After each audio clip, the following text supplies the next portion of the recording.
Welcome to our first and a more advanced series of Photoshop tutorials. Here we'll talk about some interesting settings and techniques that will get you more acquainted with Photoshop in general. Let's talk about curves. Curves is a setting in Photoshop that allows you to get richer tones and colors in your pictures. To start, we've opened up our usual coffee image here, and we'll click on the Image drop-down, then Adjustments, then Curves. You can also hit Ctrl plus M at the same time. Doing this will open the Curves window, which looks like a neat graph chart. In the middle, you should be seeing a line going from the bottom left to the top right. If you want to apply a quick preset which will set the settings for you, you can click the drop-down and change from the default to other settings in the list. Setting the color preset to color negative changes some things here, which we'll explain. As you can see, the individual values on the chart have changed. The original black line is still the same, but each individual color has changed. This is a permanent way to change the values of the image, but if we wanted to make it something a little less permanent and tweak the settings as we edit our image, we can make a new layer by going to Layer, New Adjustment Layer, and then Curves. This will allow us to have our own layer that we can edit the properties of in the Properties window.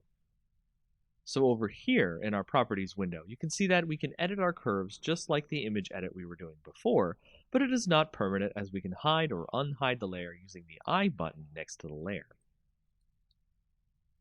So the main thing to take away from curves is reading the histogram and placing points. We can place points on the histogram so we can change the color changes anywhere in the image, based on the dark spots or the lighter spots of the image.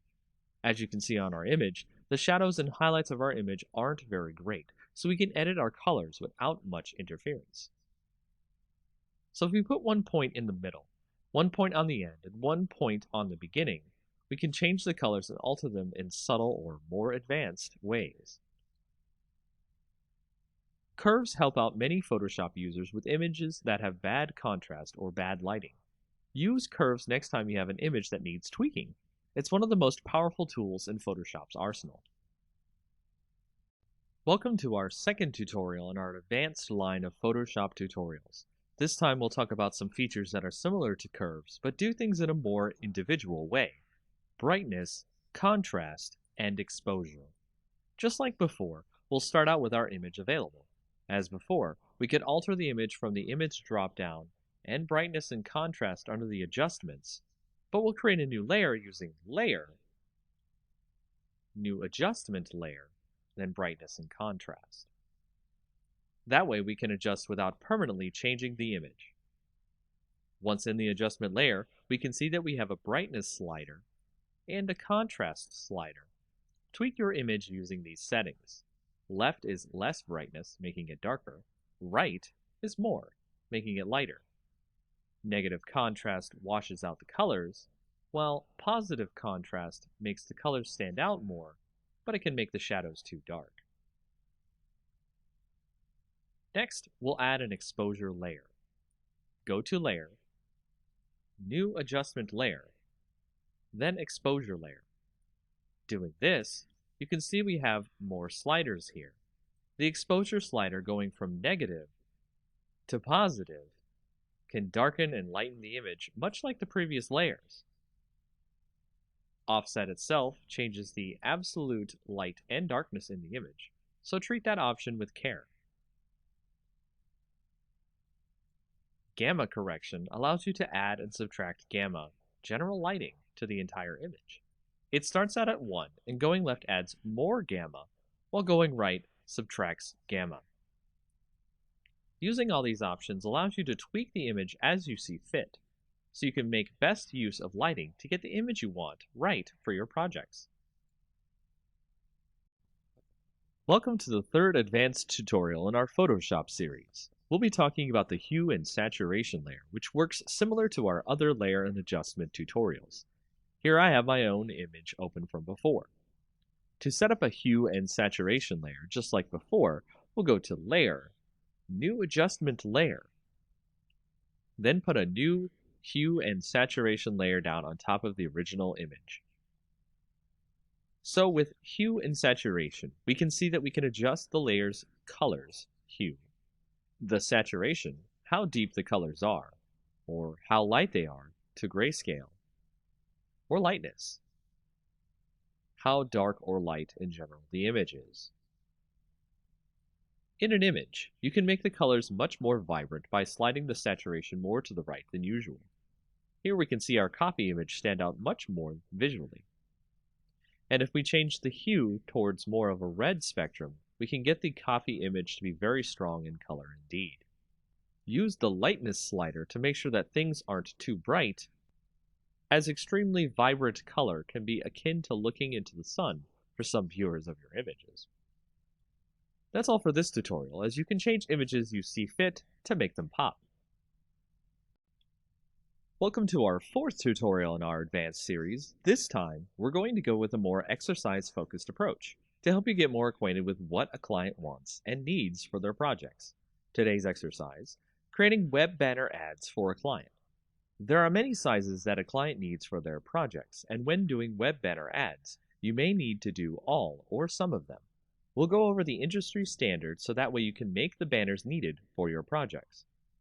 The first size we'll go over is the large leaderboard.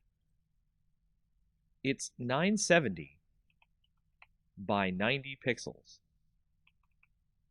To start, we'll create a new image, and then we'll set the width to 970 and the height to 90.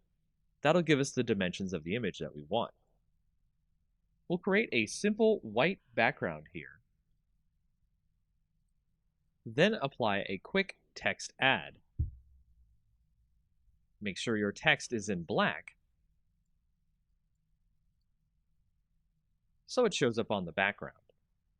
Write 10 apples for $3.99. To center the text on the banner, go to Select All, then hit the Center Layer option just below the main menu here. From there, add an image of an apple.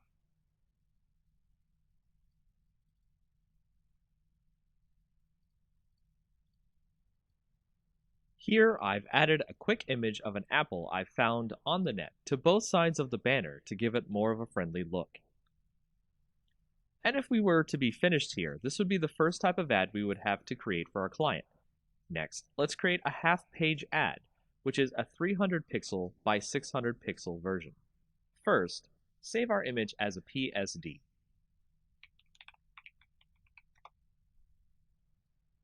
Now, change our image to a 300 by 600 canvas. Go to Image, Canvas Size, and change the inches drop-down to pixels. Here, type in 300 width, 600 height. You'll notice our apples and text is now strangely off screen, and our background isn't fully white. We'll fix all of that and show you how to continue to make other sizes of ads. If you notice, the apple images aren't exactly gone. They're just off screen to the image's canvas. Let's bring those apples back to the top and bottoms of our image now. Then, let's use the paint bucket icon on the left and fill in our white background again. Remember to click the correct layer, which should be the first layer in your order.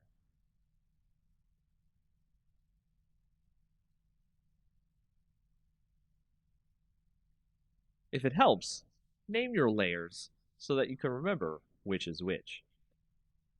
Now that we have our white background again, what about our text? For that, let us change the spacing by pressing Enter on certain parts of the text. Here at Apples should do it. Move the text onto the canvas.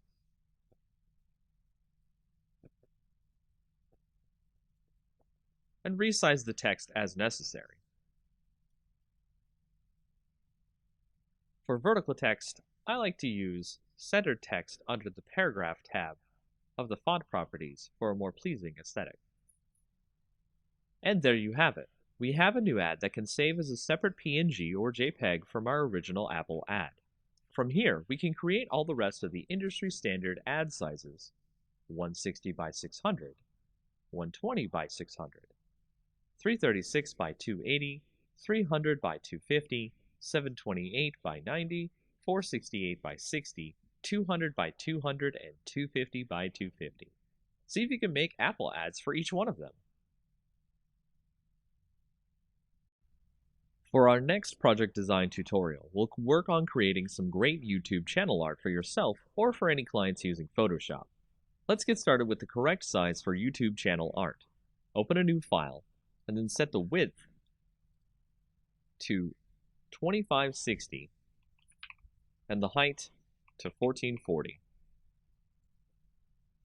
As you start off here, you can see there's a lot of space for you to create some good channel art. What I recommend here is starting out with the theme of your channel or your clients. Is it a science channel? Is it a space theme? You'll need a good background here to show off the tone and mood of the channel in question. Let's assume space is the theme here. I've gone and grabbed a freebie space background here and imported it into the image. With this, we can have a nice canvas of art to build the YouTube's mood and image from. Our imaginary space YouTube is called Deep Cosmos. So let's create a great text effect to show off the name of the channel. First, create your text. Make it large enough to be visible.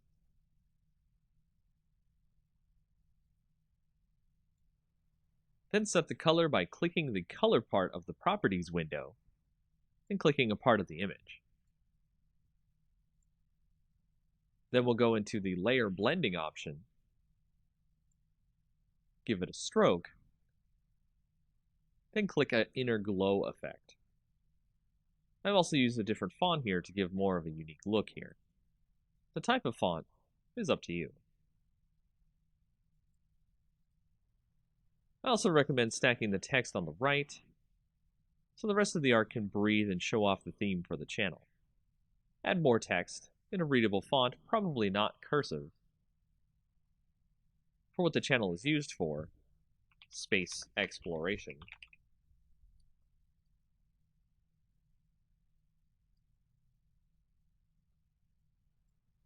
Any extra social media links. I'd not use any more than 2 fonts on your images as well, as it is a design error to use too many different fonts. And this will create a very basic YouTube channel art that will evoke a great wonder about what the channel is based around, and draw viewers in with its great visual design. In our next project design tutorial, we'll go over how to make a Facebook ad. Facebook ads are similar to the industry standard ad designs, so we'll go over the basics really quick and then design an ad in a standard size. Single ads are the easiest type to do, as the other options Facebook gives you for ads are multiple image ads, video ads, and a few more. As before, we want to open a new image with the correct size. The standard Facebook ad size is 1200 pixels by 618 pixels. Let's open an image with this size now. From here, we'll create an image that really pops for our audience. Let's say we're creating an image for a seafood company. Let's go grab an image of some great lobster dinner. On top of that, you want to make the image have something that stands out for your audience. So adding some text that implies the dinner is irreplaceable or you can't find it anywhere else is to create that type of rarity that clients want their products to have. This is not necessarily true of every ad you make, but a nice quip or message about the product you're advertising will help with the ad. We'll add that in, and then we'll touch up the image by adding a quick inner glow filter, and adding more of a vignette look by adding a dark glow, but only around the inside edges of the image. After that, you're done and ready to continue making more ads for Facebook pages. These are the ads you typically will see in Facebook feeds. In this project design tutorial, we'll go over how to make a Facebook cover page. Facebook cover pages are similar to our YouTube cover pages in that you can make them as expressive as you or the client wants. As before, we want to open a new image with the correct size. The standard Facebook cover size is 851 pixels by 315 pixels. Let's open an image with this size now. From here, we'll do as we did before and create something a little more exciting like our YouTube cover image. Let's make this one about science and grab a picture of a laboratory background. Make sure if you use images, you get them from approved sources. No one wants to use copyrighted images in someone else's project.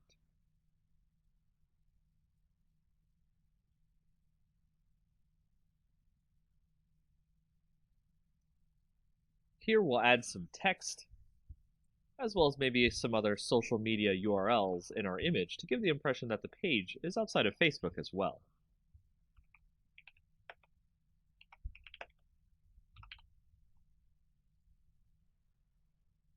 Once you've got the look right, it's just as simple as a YouTube cover page. One more thing, if you want to get the ratios right for mobile, make an image that is 640 pixels wide by 360 pixels tall. After that, it's really easy to make more cover pages as you see fit, as well as make sure to save everything as a PSD, so you can edit the cover page in case there's errors. Facebook also accepts PNGs for cover pages, so don't worry about compatibility too much. One of the best ways to make a stunning image that allows the viewer to get the message and the image tied together in a beautiful way are quote images. These are the type of images that you see with words overlaid or cut out of the image to make it look more like art than just text on an image. To show you how to create this image that I have here, let's start with a generic background so we can make something stand out. I went and I found a picture of a pile of leaves. This will be our base that we'll use to create the image. The words that we create will go into the leaves to look like they're coming out of the leaves. To start, I'll write the words life. It's never too late to jump in over the leaves itself. Doing so creates the usual text over image effect, which is fine on its own, but we want to make the words look as if they're underneath the leaves or coming out of the leaves. To do this, let's create another background layer copy on top of the text. And we can drag the opacity down enough so that we can see the words behind it. Doing this will allow us to see what leaves overlap onto the letters, and we'll begin extracting the letters using the Quick Selection tool. We'll do this so it has some of the leaves on top to make the letters look good and buried. This is the most time-consuming process of this effect, as again, you want to make it look like the leaves are laying on top, so take your time to get the leaves to look good. Next, you'll want to create a layer mask after you've selected your leaves on your background layer copy. Click the new Layer Mask button. Change the opacity back to 100%. Next, you'll want to add a drop shadow to your top background layer, so the leaves create a kind of 3D effect on your letters. The last effect we'll make here that makes the letters look like they were placed there instead of just added to the image is a texture that looks like rough paper or stone. Do this through the Pattern Overlay effect. Change the opacity just down to about 20%. This will allow the text to look like it was placed into the leaves instead of our viewer thinking we added them manually. And that's it for this effect. It's a simple one that really makes some images pop and gets some great views. Welcome to our next introductory tutorial for Photoshop. Today's topic is about the healing brush and the spot healing brush. We'll be using it to show you how you can touch up blemishes on a photo. This is great for touching up photos of friends, family, and other things you need to make look good. We'll start by taking a photo of someone having blemishes on their face and opening it in Photoshop. Doing this will allow us to have something to work with to show off the healing brush. If we select the healing brush here on the left, with the nice bandage icon on it, you can see that we have options up at the top. Sampled is what you normally want to use for your restoration of your faces and such in your blemished images. Using this, we'll hold the Alt key and click on a spot we want to use as a basis for healing the image. Once we've done that, we'll heal a spot here, and you can see that the brush has figured out what to use nearby to make the healing effect of the brush take place. If we continue, We can remove all the blemishes, and it's a pretty amazing tool. Another way we can do this is, of course, with our spot healing brush, which will do something akin to the selection tool and automatically come up with what you want to heal. At the top are our options. We can do proximity match, which will use what's around the spot you want to heal to fix, create texture, which will create a mix of textures from around the image and is generally not good for face touch-ups. Content aware will try to guess based on what's on the layer itself and what seems appropriate here. Proximity match is actually one of the best options, and you'll see that it tries to fit the fixes in where it can. So be careful with your healing, and have fun making faces and other things look great. Smart filters are one of the most powerful features of Photoshop. We'll start this tutorial by showing you how we can make a smart object, add a filter to the image without it being permanent, and show you the power of smart filters that way. We'll start by opening this image of flowers here, and you can see that we have a great setup of a butterfly and some flowers. What we want to do is convert this image into a smart object, and all we have to do is right-click on the image and then click Convert to Smart Object. Doing that will set us up for any filters we want to add to this image, and it can be quite addicting to add filters and mess with the image. So let's try to isolate the butterfly here from the rest of the image. What we want to do is go ahead and go to Filter, then to go to Texture, and then Stained Glass. We'll fix the stained glass texture so that it looks smaller and looks good. We can see our butterfly in the back there. Next, we'll draw a nice quick selection around the butterfly. This is what we want to remain, and the rest stay in the stained glass filter. Last, we'll press Ctrl-I, which will put all the selection in black and allow us to see the butterfly. From there, we can tighten the mask around the butterfly so it looks like it's floating above the stained glass.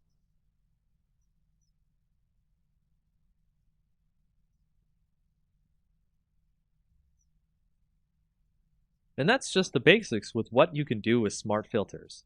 Easy, simple to use, and you don't have to worry about them permanently editing the image this way. This next tutorial will go over the basics of how to create a great image dispersion effect. This effect is great because it looks like the image is being torn apart, but in a way that looks realistic and graphically amazing. Let's learn how to do this together. I've opened up an image of a man here. First, I'll start by creating a duplicate layer of the man in the background. Then I'll lasso over the man in the background layer.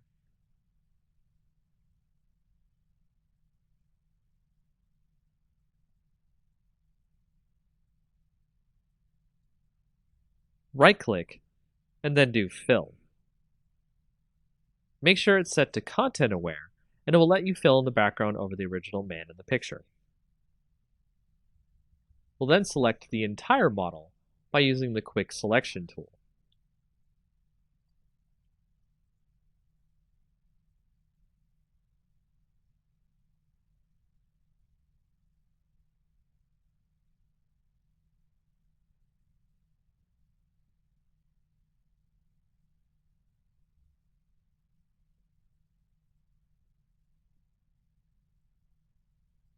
From here, depending on your Photoshop client, you can use Refine Edge or Select and Mask and give more of a refined edge to the hair on the model, so we can pick up individual hairs and outlines. Before clicking OK on the Refine Edge, let's output the selection to a layer mask.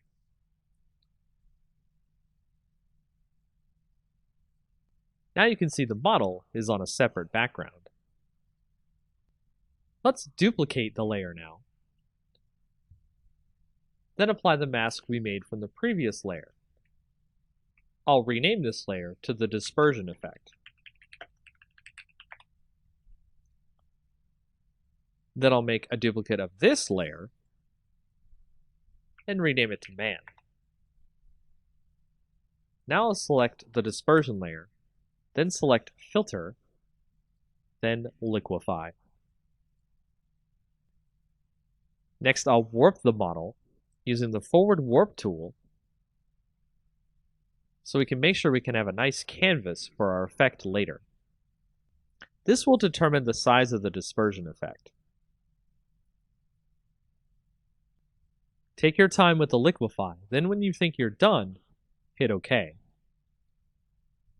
Now we'll make another mask, which we'll do by hitting Alt before clicking the new mask button, the little circle and a rectangle, so we fill the mask with black. This way, our dispersion effect is hidden until we need it. Before we continue, make the original background layer with our picture of our man hidden, so we can edit effects in. Now on our layer called Man, we'll make a new mask with no black filled in, so just click the new mask button without holding any keys down. Once we've done that, make sure you're on the Man layer's mask. Make sure your brush is set to black for the foreground color. Select the brush tool, then select a brush that will give a great dispersion effect. There are brushes out there for free that you can download that will give you the effect desired, so look for them. We'll edit the image to give a bit of a destroyed look. Then we'll switch to the dispersion layer and its mask as well. Switch the color to white, and start masking in, uncovering, the warped layer we did earlier.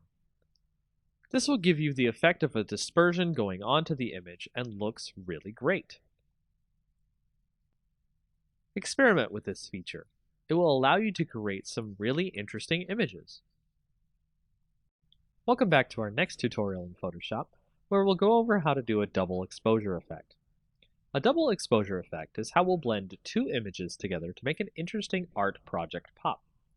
Perhaps your client or project will want you to create some striking images here, and doing so through Photoshop, you will definitely wow the viewer of this image. Starting out, let's pick two images that we want to blend together. Here I'll blend an image of a beach ball with an orange. The idea of playing volleyball with a giant orange is pretty hilarious, don't you think? To start blending these two images together, I'll take the image of the orange, use the Quick Selection tool, and select the whole orange. Once I do that, I'll copy the orange selection into the image of the volleyball. As you can see here, the orange is way too large to be able to be blended with the volleyball. I'll need to scale the orange down to size. To do this, we'll need to make a copy of the volleyball layer to start off with. Drag the layer and make sure it's the top layer over the orange. Set the opacity to about 50%. Then we'll shrink the orange to about the same size of the volleyball. Do this by clicking the link icon up near the width and height. This way, with the opacity, we can see exactly what size we need the orange at.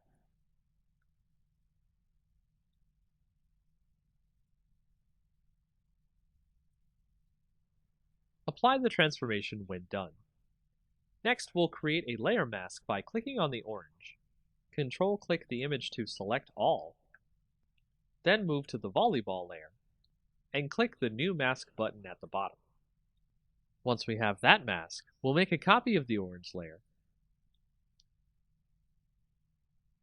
and then make a black mask of that layer by holding the Alt key and clicking New Mask. Using the Quick Selection tool, we can select the parts of the volleyball we want to erase.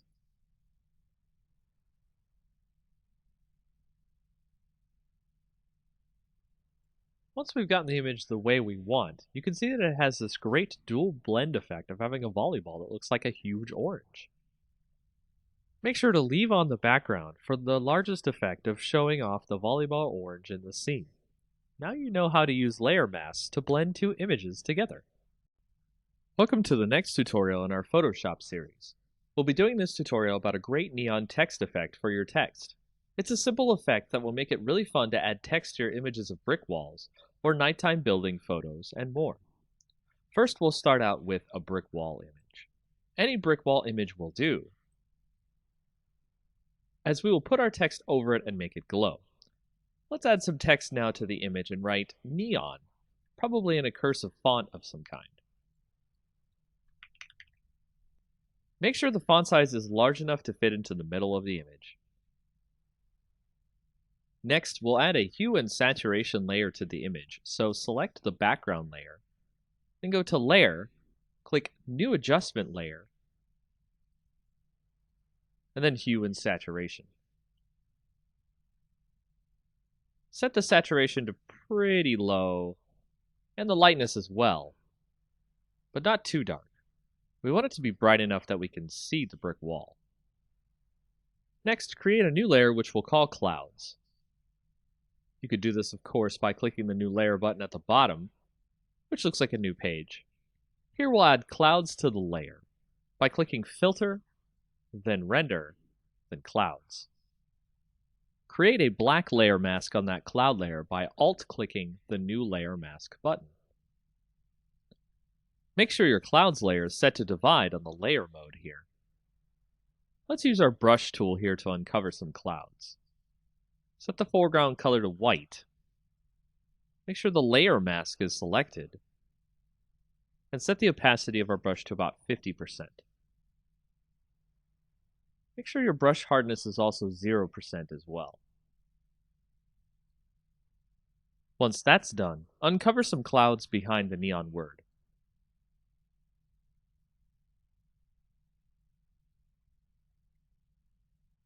Next, we'll start working on our text. Make sure to change the font of the text to something blue if it isn't already.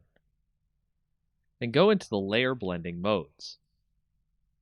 We'll add a bevel and emboss effect to the text, making sure the style is inner bevel. The technique is smooth. The depth 185, the direction up, the size 3, and the soften 16. We'll also add an inner shadow effect, where the blend mode is multiply, the opacity 40%, the distance 5, the choke 0, and the size 5. Then we'll add an inner glow effect, where the mode is screen, the opacity 75, the noise 0, the choke 0, and the size 8. Make sure to make the technique here source center. Then hit OK. Create a duplicate layer of that text. Put it below the top layer of text, then convert it to a smart object. Add a Gaussian filter using the Filter dropdown, Blur, then Gaussian Blur. Set the radius to about 11 pixels. Now we'll create the wire that the neon sign is connected to the wall by creating a new layer above the clouds layer. Set your brush first to one with a full hardness, then about 13 pixels in width. Use the pen tool here on the layer and click and drag out a line across the layers here in a curvy wave. Right-click on the line and click Stroke Path. Make sure the Simulate Pressure option is turned on. Right-click the path, then click Delete Path. We'll add a blending layer effect to the line, bevel and emboss. Make sure that the depth is 245, size 0, and soften 3. Lastly, we'll add a more soft blue glow to the clouds in another layer. Add another layer on top of this layer, then switch to a soft brush with no hardness, with the size close to the size of our letters.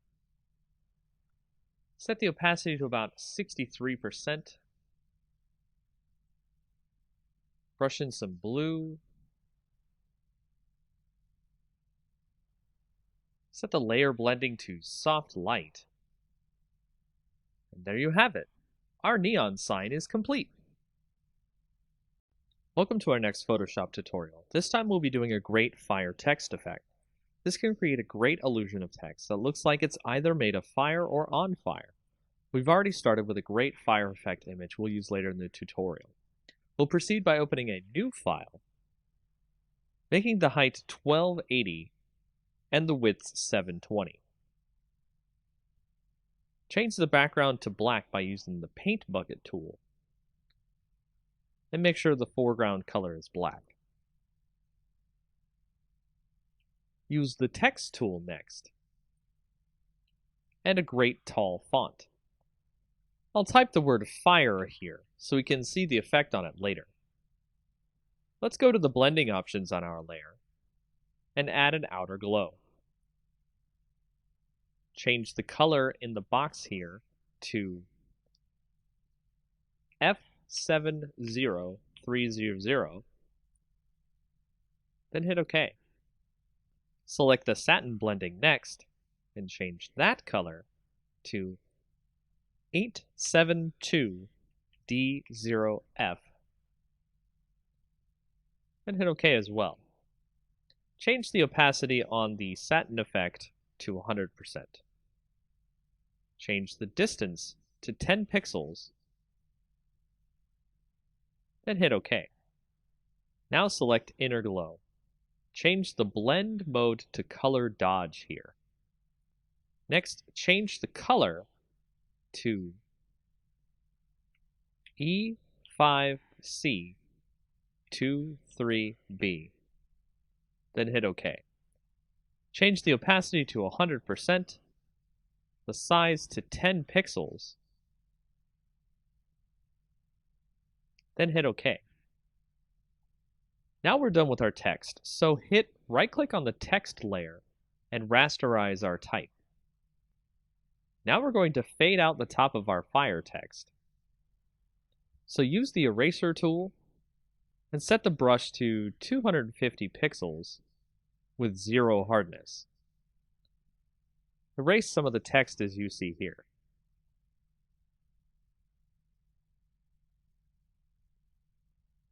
Now we'll go up to Filter, Distort, then Zigzag.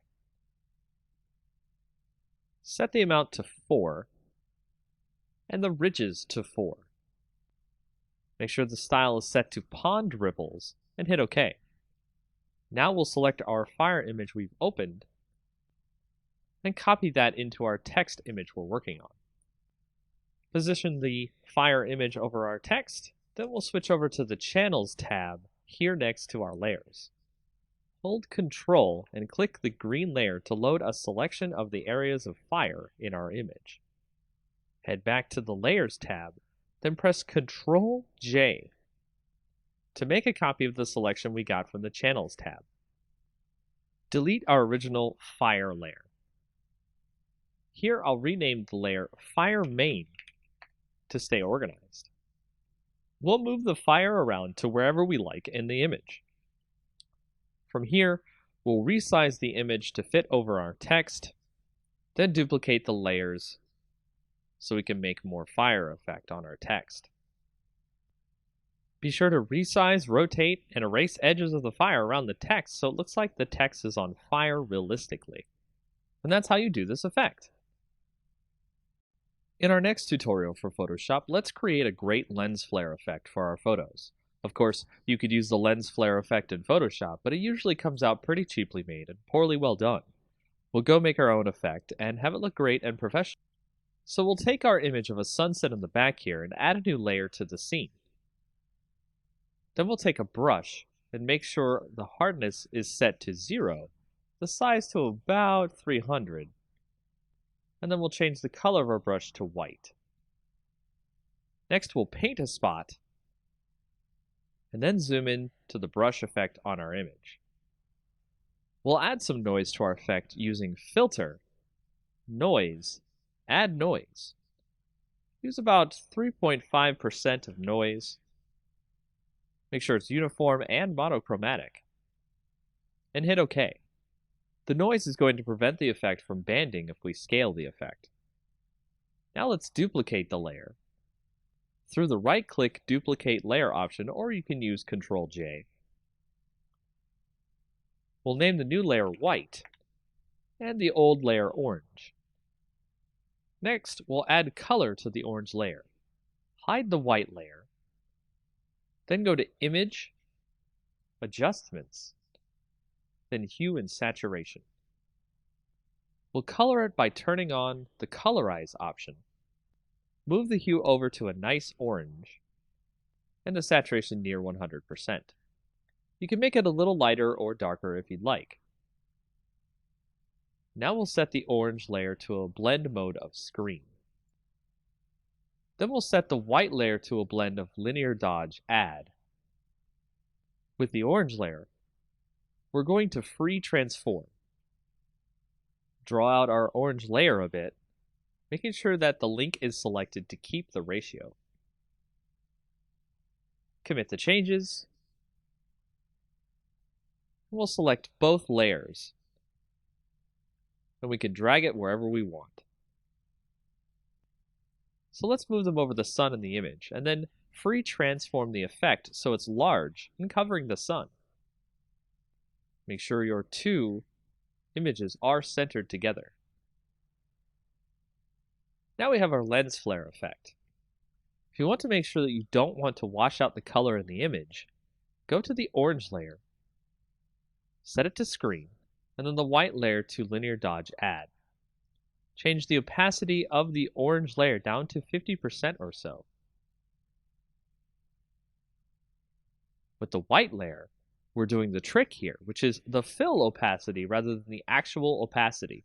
Set that to about 15% or 20%. You can play with the opacity and fill layer here, and also do some transforming and stretching the lens flare effect to hit more parts of the photo. This is a very quick and easy way to generate a lens flare that you have full control over the way it looks on your image. Welcome to the next tutorial in our Photoshop series. We're going to go over a way to create a quick lomography effect. And a lomography effect is a type of effect that you might see on Instagram photos or other types of photos that make it look kind of a hipster-like or retro look. Now, it's very easy to create this look. It's actually extremely fast to create this look in Photoshop. All you have to do is open up a photo. You can see, for example, I have a photo right here. You want to go to Layer, New Adjustment Layer, and Curves. And we're going to make a new Curves layer here. Now I'm going to make the Curves layer called the lomography effect, which we'll go ahead and type that in. And you can see we've got a nice little layer that goes over our background.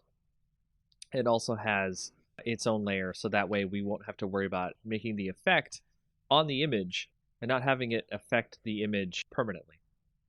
So the way we start this effect is we go through and check out the curves. So we've got the histogram here, and we want to start out by actually putting a point here and dragging it down a little bit, which you see will actually drag down some of the shadows in the image. And then you want to put a little point up here and drag that one up, which will actually drag in some more light into the image. Then we'll go into the red, and we'll actually put a little point there, drag that down a little bit so we can get some more in there. But we actually want to drag the shadows up a little bit so we can get some more darkness depth to the image. We also want to drag up the end here as well and go to the green and do the same thing. Drag up a little bit there, drag down a little bit at the top. And then when we get to the blue, we'll actually do this a little bit different. We actually want to drag up on the previous one, and we actually want to drag down at the top here, which will actually add a lot of different blues to the image there. So if we go back to the original RGB, we can actually pull up the shadows a bit, because we want to create that kind of soft tone in the shadows as well. And by doing that, that allows us to create a great lomography effect. It's actually kind of overdone here. It's a little bit too much on the image. So if we go to the opacity, and when you turn the opacity down to maybe about like 50, 55, you can see that it has put itself over the image, and you can see a nice effect on your image that gives it kind of a hipster or retro look. And you can turn on and off the layer to see the difference in the image as we put the Lomo effect on. And that's pretty much it for this tutorial. Welcome to our advanced GIMP tutorial, where we'll actually show you a way how to do digital black and white conversion. It's quite an easy effect to do. And we'll start by opening up an image that you might have seen before on a previous tutorial. We'll open that up and we'll show you how we'll be able to do the conversion here. Now, you can do a saturate effect in GIMP as well, but what I like to do is create a new layer. So we'll go over here and we'll go ahead and make a new layer. We'll make that transparent, that's fine. And from there, we'll also create a layer mask. So go ahead and add a layer mask to this layer. Make sure that it's set to white so it's full opacity. And you want to change this layer's mode to saturation. And by changing this layer's mode to saturation, you'll be able to change the opacity on the saturation on the layer. To get the saturation on the layer, you'll go over to the bucket tool and you will put in black on the actual layer itself. And this will create desaturation of the layer, and you'll be able to see the entire layer is in black and white. Now, you can set the opacity on this so the effect is not that dramatic, so you can have some color, you can have less color, all the way up to 100%, so you can change this as you will, instead of just using the saturation effect, which will be one time only. You can use this to great effect to choose the granular control over the black and white conversion effect. Now what you can also do is with this and having the mask, you can go to the original layer itself, use the scissors tool, and you can pick out parts of the image you want to have in color itself. So if you see here, I have picked out some of the glasses to be in color, and the scissors tool is one of the best tools for this as it tries to find the edges of the glasses on our background layer here. And of course, you can drag each point to make sure it tries to find all of the different parts of the glasses, and then we'll go ahead and click inside to select it. And if we do that and then go back to our layer mask for our saturation layer, we can go in there and we can select the brush tool, make sure it's set to black because we're going to be painting on the layer mask so we can make the color shine through, and you can just start painting in those glasses there and make those glasses show up in actual color compared to the rest of the image. And that's just a very quick way of how to do digital black and white conversion in GIMP. Welcome to the next in our tutorial series about GIMP. In this next tutorial, we'll go over a quick way how to do a coloring of a sketch that you might scan in or you have received on the internet. And it's really easy to start coloring in GIMP. To start, we'll go ahead and have our sketch open, as you can see right here, and we will go ahead and add a new layer above that sketch. So we'll go ahead and make that a transparent layer, and we will also make sure that that layer is set to multiply instead of normal, because if it is set to normal, you'll just draw the color over the sketch beneath that layer, but with multiply, it actually adds the color over the layer, but in a way so that the previous layer on the bottom shows through. So if you see right here, we've set our color to something that's a little bit more skin toned. Make sure to do that as well, hit OK. And then we will start coloring in over top our sketch. And you can see just by coloring in here with the color that we picked, a nice skin tone color, we can start to get the sketch to look more like something that is 3D or an actual colored in sketch. Now this is a part of the longer process here, is to color in all the parts you need.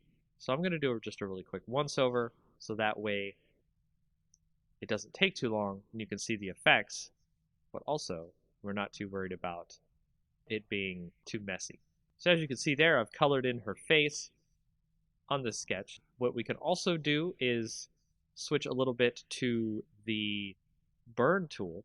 We'll switch to the dodge and burn tool, then we'll switch to burn down here at the bottom on the options, so that way we can put in some shadows in the image where we think where the shadows are.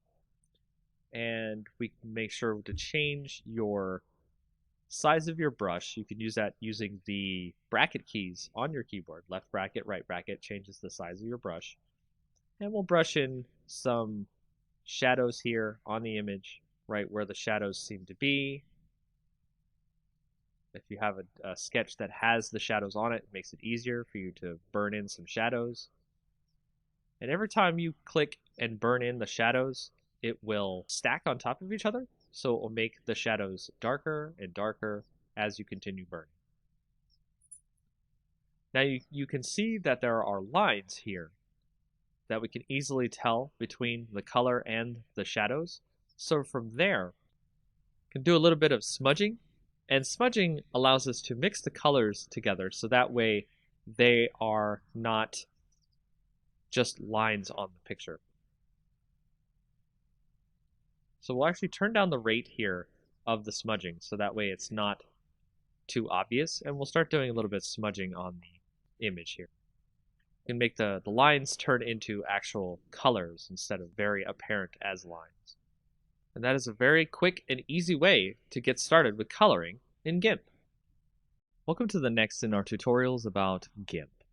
In this advanced tutorial, we'll show you how to do some tone mapping on the images that you might need to get some extra color or some extra different shadows and cool things that you would like to get on your photos. Starting out, what we'll do is take a picture right here. I've got a picture of a good night scene. We'll go ahead and start. We'll create a duplicate layer of the night scene. And what we need to do is create a special enhancement filter called Advanced Tone Mapping. Now, this doesn't normally come with GIMP, so I recommend that you go find a plugin for Advanced Tone Mapping. It's very easy to find on the internet. GIMP itself has a repository of plugins that you're able to find Advanced Tone Mapping. And once you get that and install it into your GIMP plugin folder, you're going to go into GIMP and use Enhance Advanced Tone Mapping under the filters. Then that will show you a pop-up dialog window that you'll want to switch the copies of the merge layer. You want to make it about 5. Press OK. It'll create a bunch of different colors and make the whole thing look really good. From there, you want to right-click on the layer and click Merge Down, and just merge down until you get one picture, one layer. Next, you'll want to go up to the colors and do levels. And on the levels, you want to switch that to maybe about 94, 93, or 92 on the gamma. Press OK there so we can get that into our picture. The next thing you want to do is create another duplicate layer. And then on that layer, you want to click Colors, Desaturate. And from there, you want to actually have it at lightness. You can do luminosity, you can do average. You can see that it changes the different shades of gray. But let's choose lightness, click OK. And then you want to go back over to colors, click invert, and you'll see all the different colors inverted here. Then you want to go to filters, blur, Gaussian blur. And you want to set that blur to about, I think I want to do 20. 20 here seems fine. So now to blur the whole image, what we're going to do with this blurred image is we are going to switch the mode on the top layer here to overlay. And now you'll see it has overlaid onto our image down below. And you want to tweak this by using the opacity bar over here on the right. So we're going to set that to about 48, and then we will merge the layers down, and now you can see we have our new image that shows the different tone maps of color that are in our night sky image. And that's how you get some tone maps in your GIMP program. Welcome to the next in our advanced tutorial series in GIMP. In this tutorial, we'll show you how to remove noise from photos where pictures have been taken that have a lot of noise in them. And here you'll see we have started with a picture that has a bunch of noise in it, and we're going to remove the noise, and we can do this in many different ways, including going to the filter option, blur. We can do a regular blur, or we can do a Gaussian blur.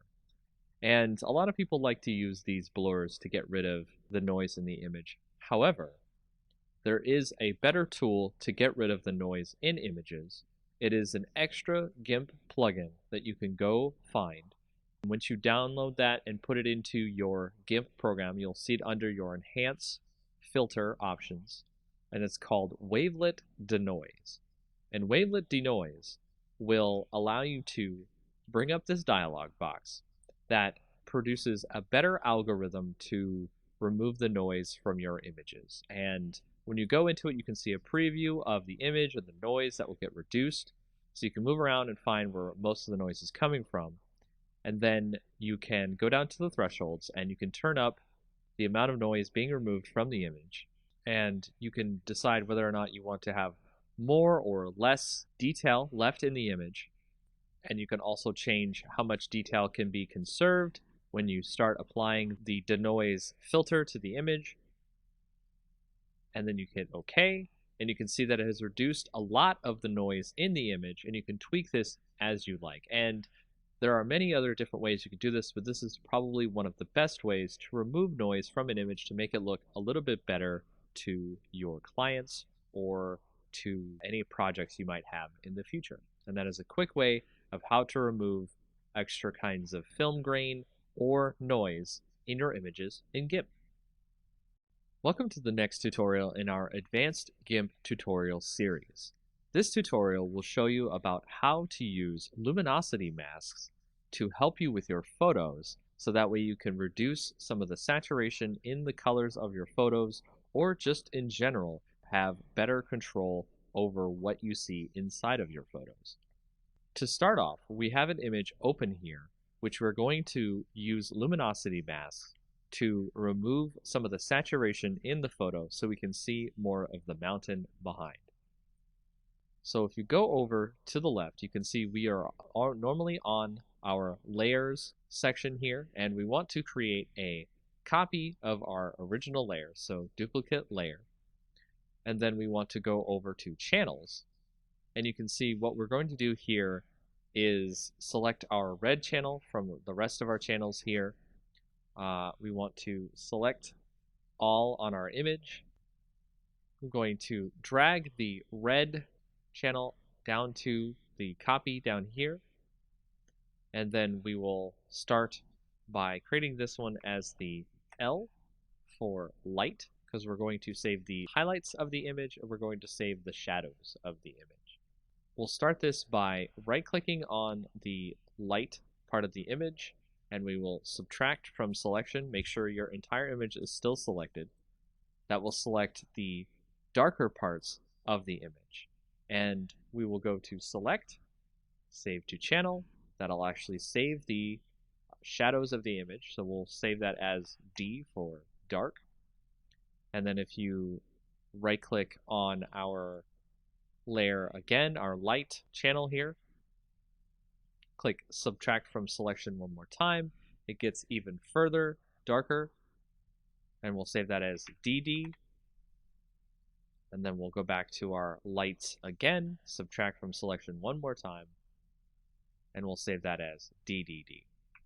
So that way you can see all the different shadows have been saved now out of our image, and we'll now go and save the lighter parts of our image instead of our darker parts. So select none,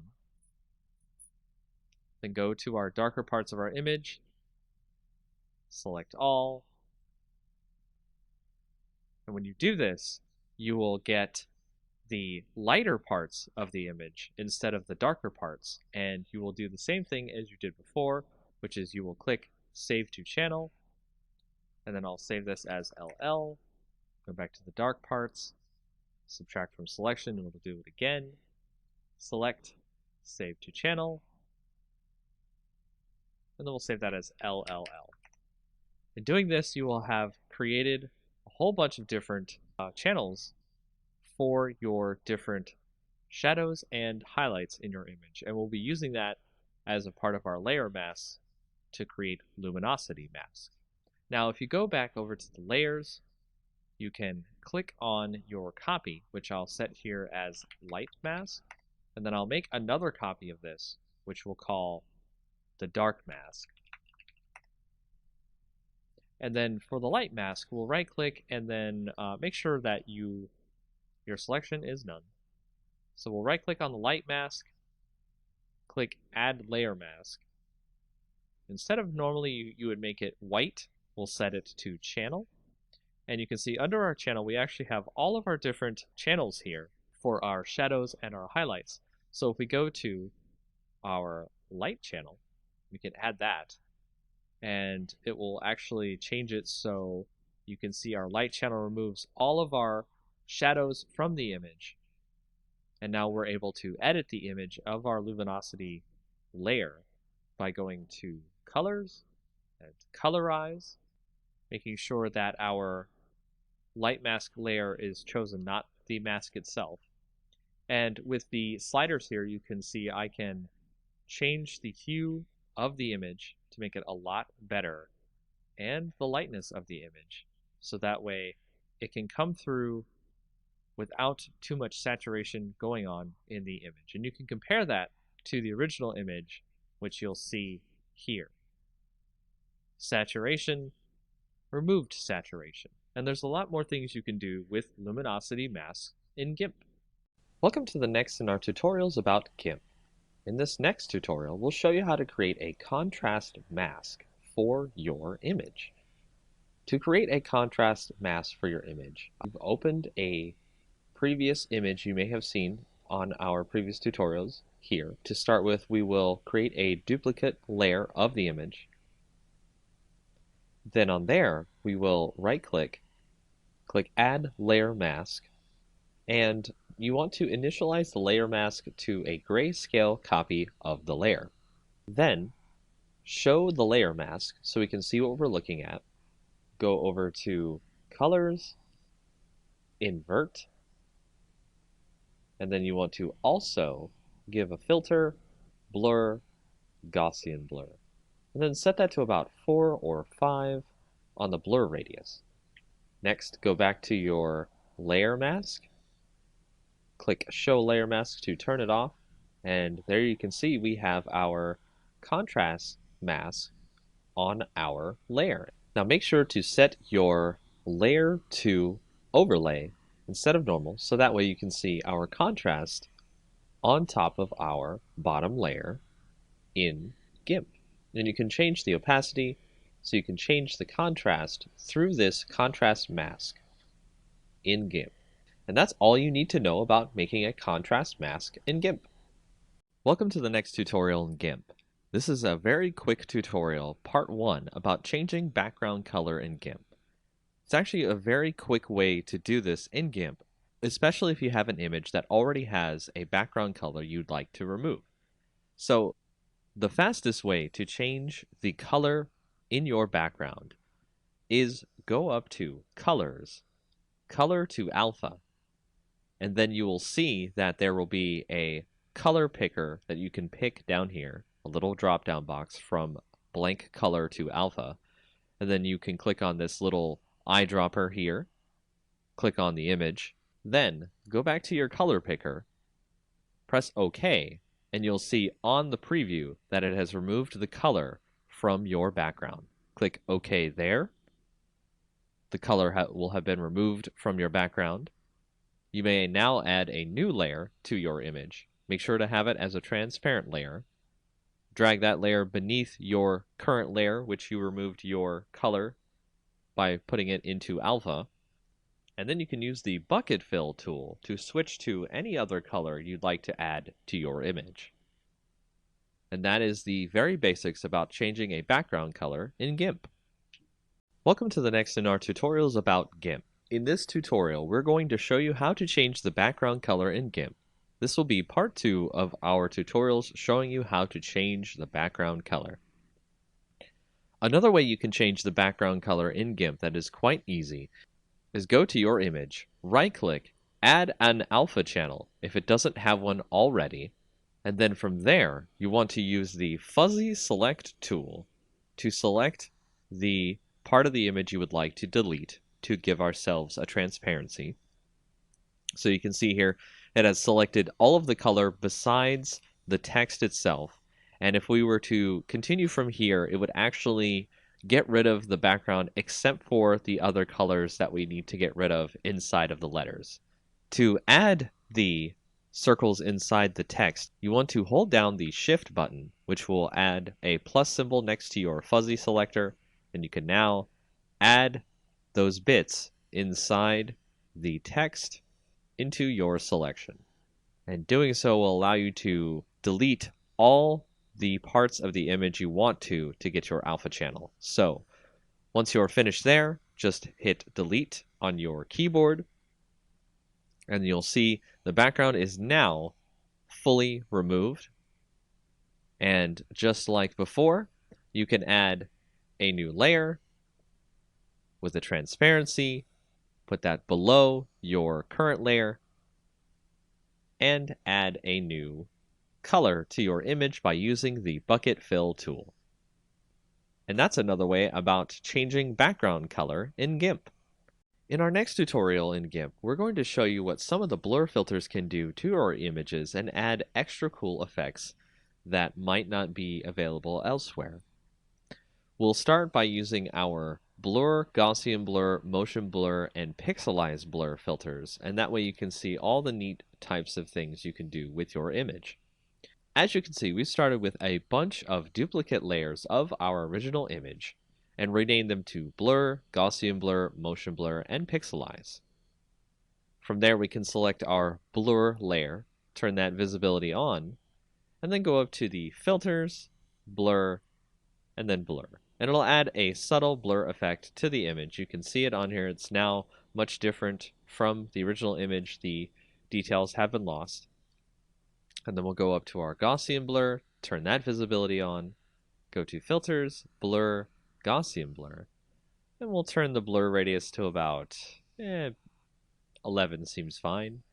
That's our Gaussian blur. And then we'll go to motion blur, turn that one on. Go to filters, blur, motion blur. We're going to make it a zoom, maybe about the center of the image here. The length of the zoom we'll put about 28, and it'll take a little bit longer to do this effect if your image is large. So now you can see that there is a kind of rush to get to the mountain look to the image. It's really cool. Then we'll go to our pixelize layer. Go to there, go to filter, blur, pixelize, and it'll create a kind of chunky pixel look to the image, so it'll actually kind of blur it out in something that's kind of like if you censor an image or protect someone's face or anything like that, you might see somebody has done something like this. So we'll set the pixel width to 7 and the pixel height to 7.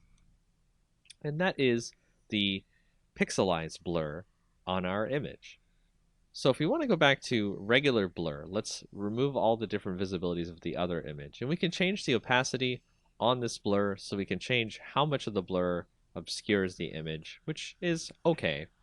If we go to Gaussian blur, we can do this with our opacity in such a way where we create kind of a hazy look to the image. You can see it looks like it's in some sort of a dream. Then to motion blur, if you wanted to change the opacity on there, it creates more of a kind of like ray-like effect coming out from the image itself. So you can dial that in as much as you want or as you like. Then if we go to pixelize, we can do the same thing where we can turn the opacity up or down on that, but it just changes whether or not the blocks show up.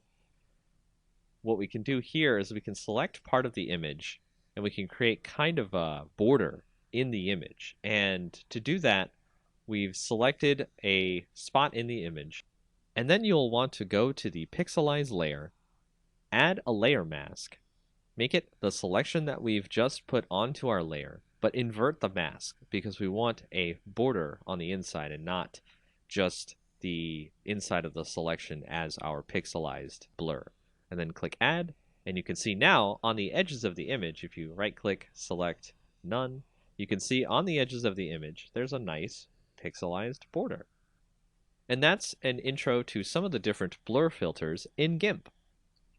Welcome back to our tutorials in GIMP.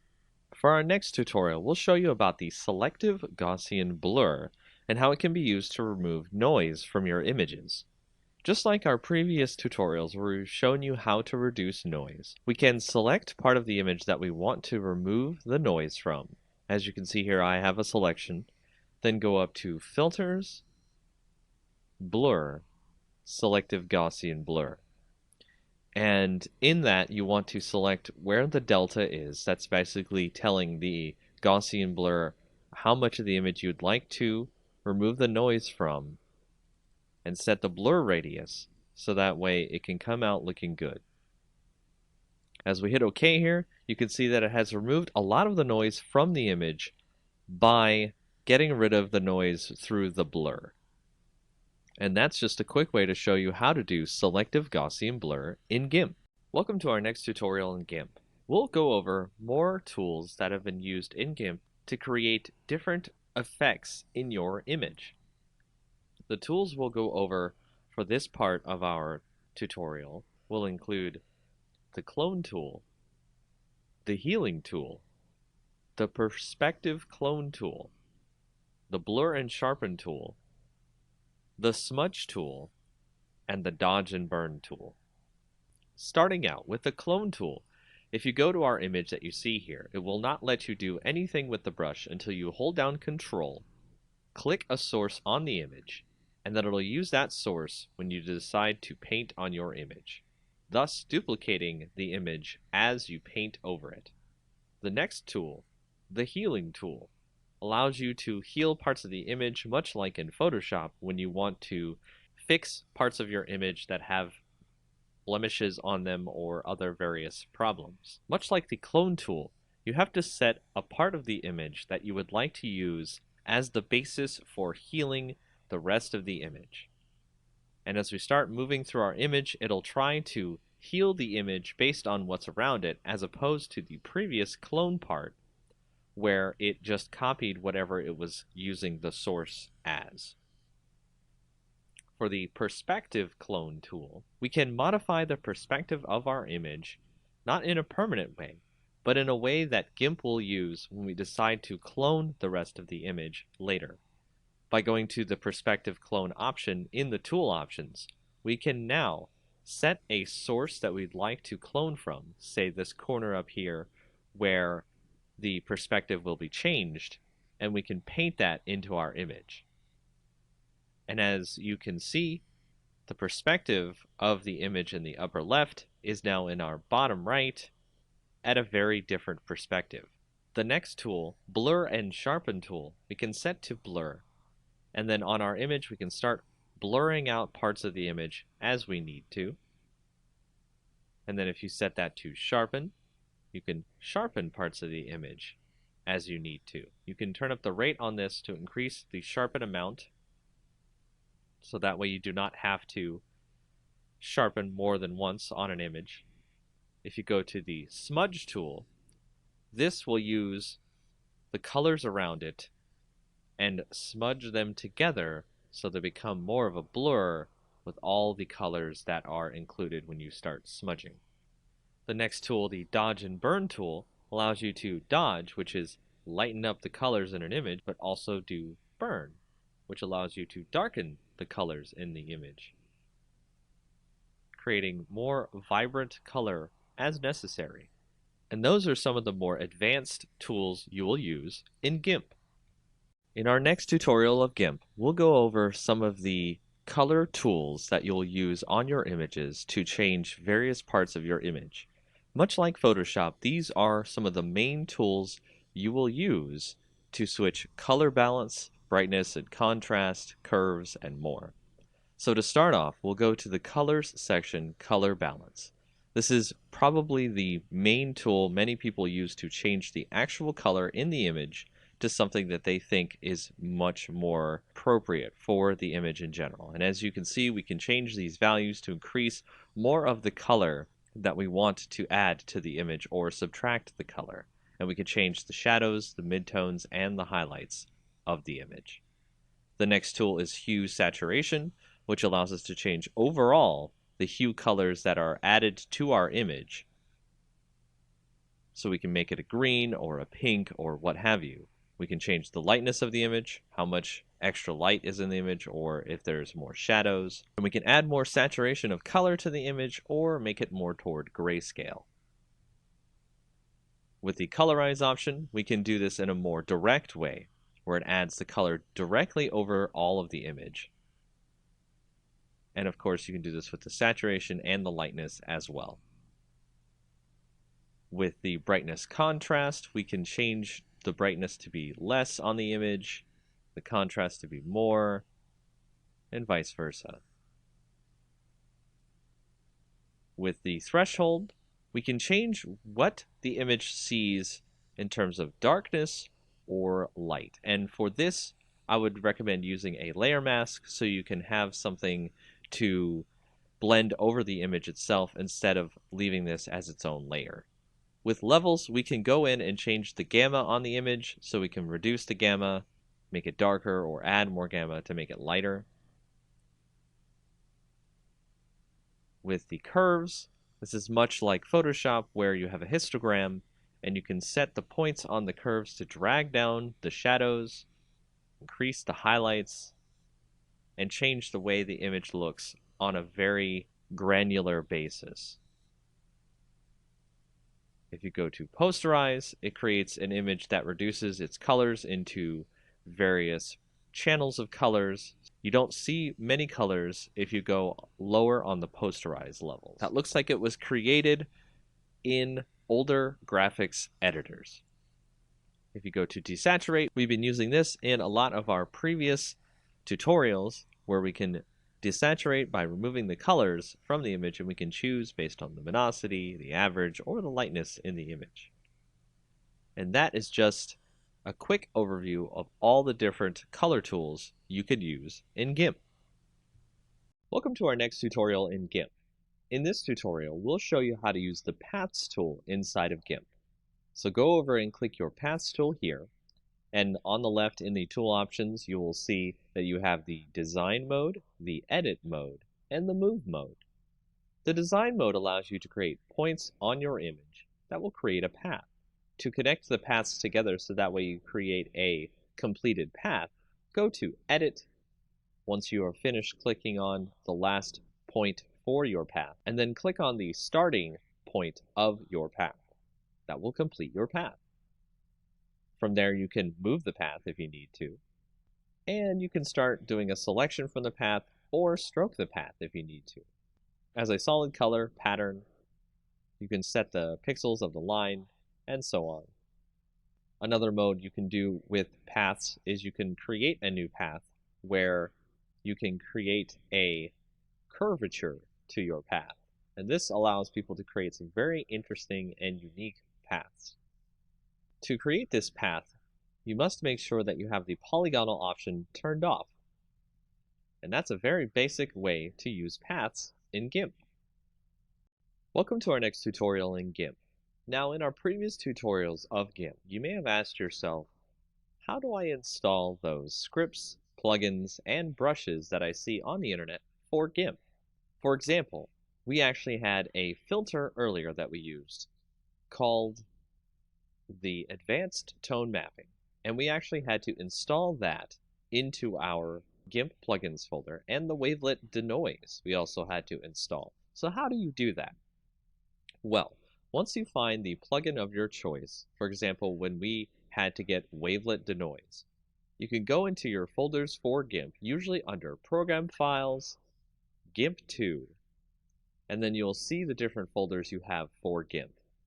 If you go into the lib folder, then go into GIMP, then go to 2.0 or whatever the version is, you will find the plugins folder.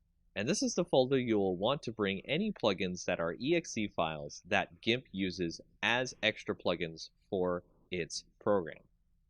As you can see here, the Wavelet Denoise program is where we put that plugin. For other different things you want to put in your GIMP program, you go to the Share folder, the GIMP folder inside there, the version folder inside there, and then you can see that there are brushes folders, scripts folders, and various other folders you can bring extra things into GIMP to use for your projects. So if you have a script, for example, the Advanced Tone Mapping script, this is where it goes inside your GIMP program. And once you put those files into the correct folders you need to put them in, all you have to do is restart your GIMP, and you're ready to use your scripts, plugins, and brushes.